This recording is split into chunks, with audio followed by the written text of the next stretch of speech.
कोई आया ते कोई तुर गया, उमरां दा मेरा एक साथ है तू।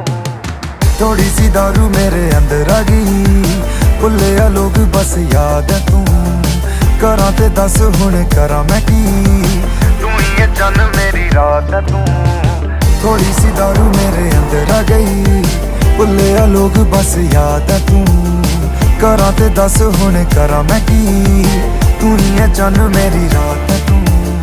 तेरे मैं जानू क्या इरादे, पिए तो करता है बातें तू बड़ी। थोड़ी सी एफर्ट तो दिखा दे, अपनी कहानी तो अधूरी है अभी। जाने अनजाने में ही आंखों के मिल जाने से ही तुझे हुआ है